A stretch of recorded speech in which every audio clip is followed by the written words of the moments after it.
अब तक 32 दिन की जंग में अमेरिका और इजराइल ने ईरान के परमाणु ठिकाने को कई बार निशाना बनाया। नतान से लेकर इस्फहान तक बार बार ईरान का परमाणु चक्र तोड़ने की कोशिश हुई।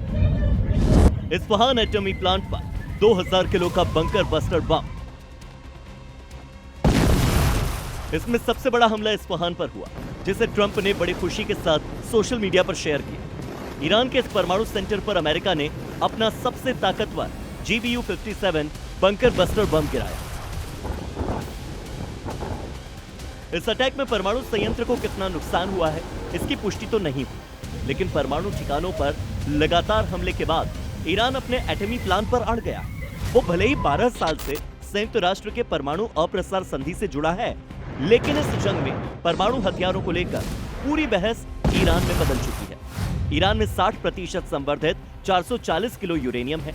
संवर्धित यूरेनियम से ईरान 12 परमाणु बम बना सकता है। इसे लेकर ईरान की संसद में बड़ा प्रस्ताव रखा गया है। प्रस्ताव में परमाणु अप्रसार संधि, जिसे NPT कहा जाता है, उससे बाहर निकलने पर बात हुई। NPT से निकलने के बाद ईरान के सभी परमाणु समझौते रद्द हो जाएंगे।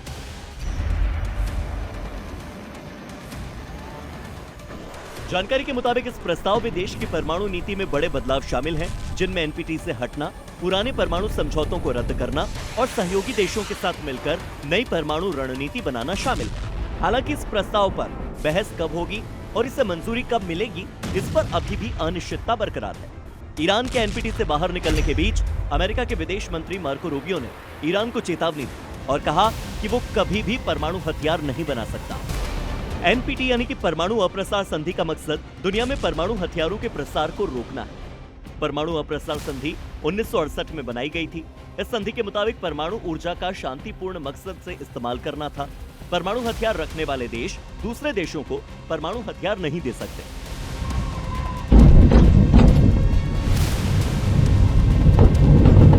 लेकिन मौजूदा हालात इस संधि की प्रभावशीलता पर भी सवाल खड़े कर रहे हैं, क्योंकि NPT से निकलने के प्रस्ताव के बाद ईरान परमाणु हथियार बनाने पर जोर देगा, जो अमेरिका और इजराइल को गंवारा नहीं होगा।